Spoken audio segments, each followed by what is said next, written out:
warahmatullahi wabarakatuh.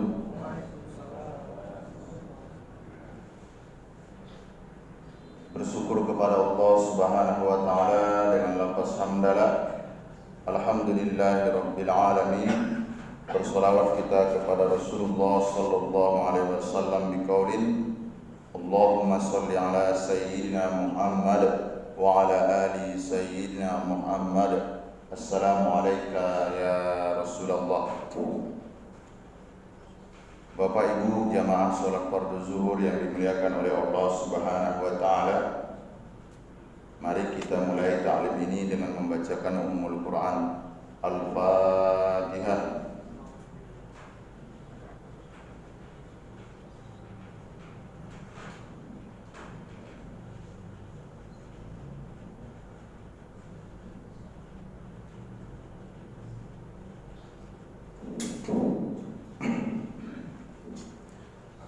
Pada kesempatan kali ini kita melanjutkan materi yang sebelumnya, yaitu mengenai kitabun nikah. Pada kesempatan ini kita akan sampaikan hak perempuan dalam masa iddah. Iddah, kami ulangi lagi, masa penantian untuk mengetahui kondisi rahim, apakah suci atau tidak, seperti itu. Apakah dia nanti rahim itu mempositifkan apakah ada janin atau tidak, seperti itu. Jadi hak perempuan dalam masa iddah, yang pertama, perempuan yang taat dalam iddah rojaiyah, maksud rojaiyah di sini masih boleh lagi kembali, berarti tolaknya tolak 1 dan tolak 2. Berhak menerima tempat tinggal, rumah, pakaian dan segala keperluan hidupnya dari yang menolaknya, dari suaminya, kecuali istri yang durhaka, tidak berhak menerima apa-apa. Hal ini diperkuat dengan sabda Rasulullah sallallahu alaihi wasallam, rawahu Ahmad wa Nasa'i. Qala Rasulullah sallallahu alaihi wasallam, laha innaman nafaqatu was-sukna lil mar'ati idza kana li zawjiha 'alaiha raj'atun.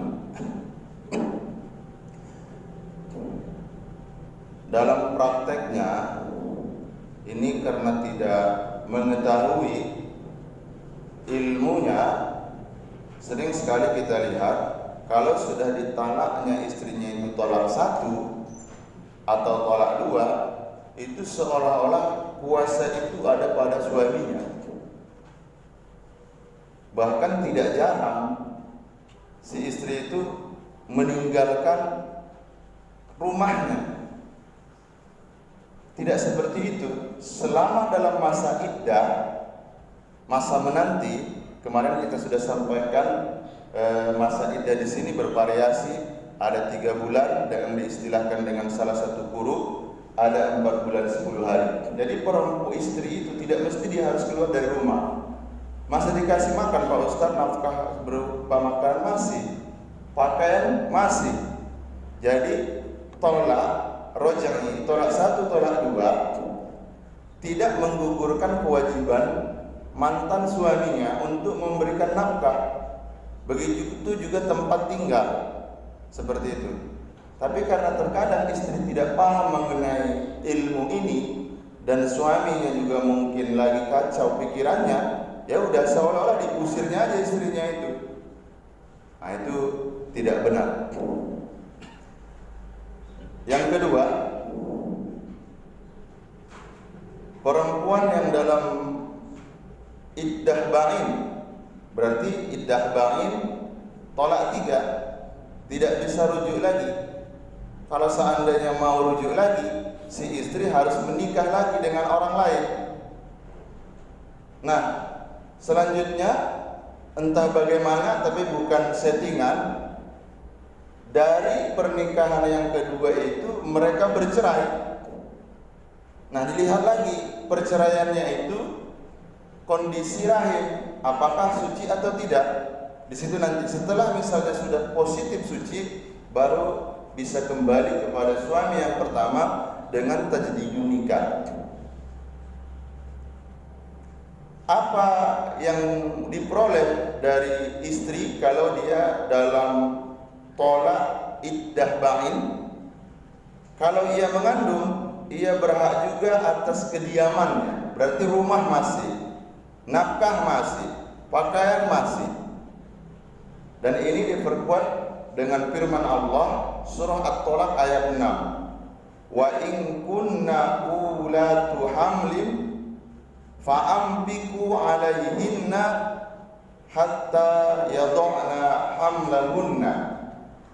Jadi kalau istri ditolak oleh suaminya, tolaknya itu tolak ba'in, berarti tolak yang ketiga, tidak bisa lagi rujuk, harus dengan tajdidun nikah. Si istri masih memperoleh haknya berupa rumah tempat tinggal dia, nafkah, pakaian. Kalau tidak repot nanti, udah lagi hamil,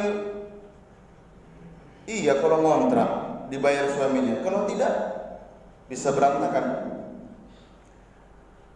Yang ketiga, perempuan dalam iddah ba'in yang tidak hamil.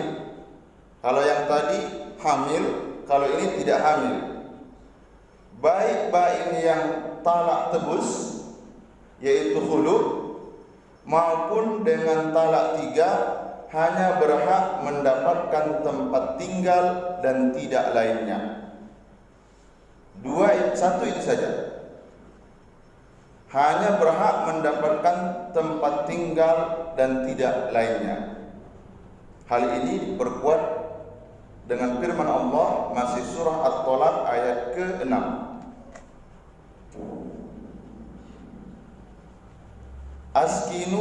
Askinuhunna min haitsu sakantum min wujdikum. Tempatkanlah mereka, para istri, di mana kamu bertempat tinggal menurut kemampuanmu.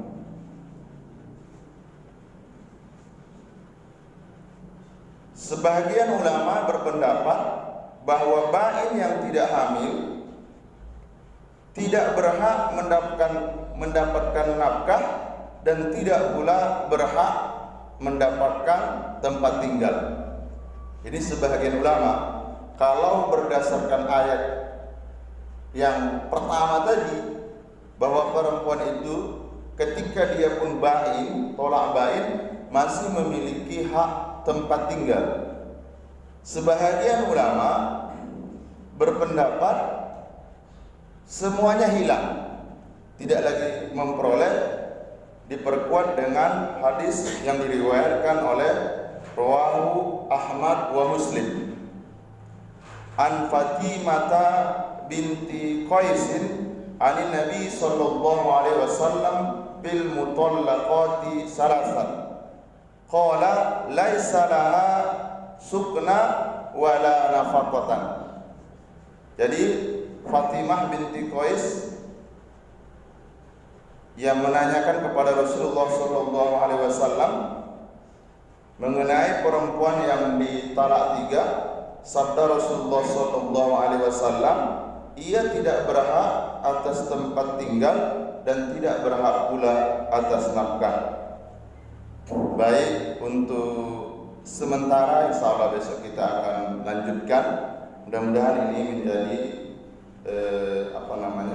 pemahaman untuk kita semua. Ketika seseorang itu jatuh tolaknya bukan berarti haknya tidak ditunaikan, haknya terabaikan. Mudah-mudahan ada hikmahnya. Kita tutup majlis yang mulia ini dengan ucapan hamdalah.